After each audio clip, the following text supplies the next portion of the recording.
We're in 2015.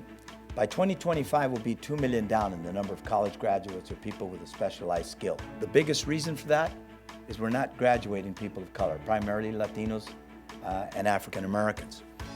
Only about 80% are graduating from high school, and very, very few of them are going on to college. About 150 years ago, Horace Mann famously referred to education as the Great Equalizer, giving everyone the opportunity to excel in life.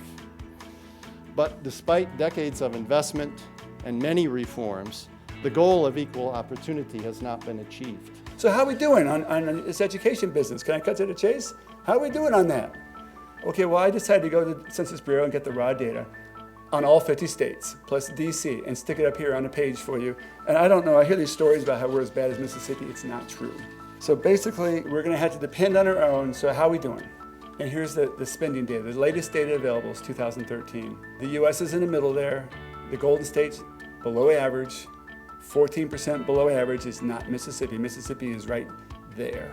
We've got a big job that's been assigned to us, which is to tackle one of the state's biggest challenges, as we've heard, which also has huge stakes, as I think you got a sense of, for the nation as well.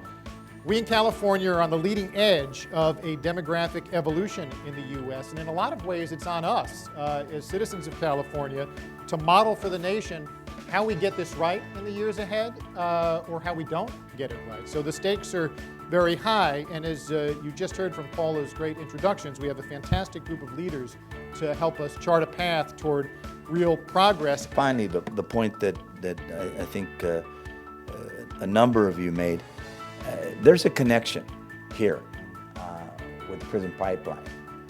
There's a connection here with the lack of hope that you see in so many communities.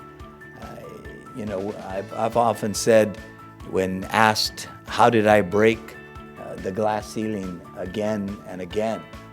It's simple. I can read and write. I got an opportunity, and I was able to use those skills to advantage.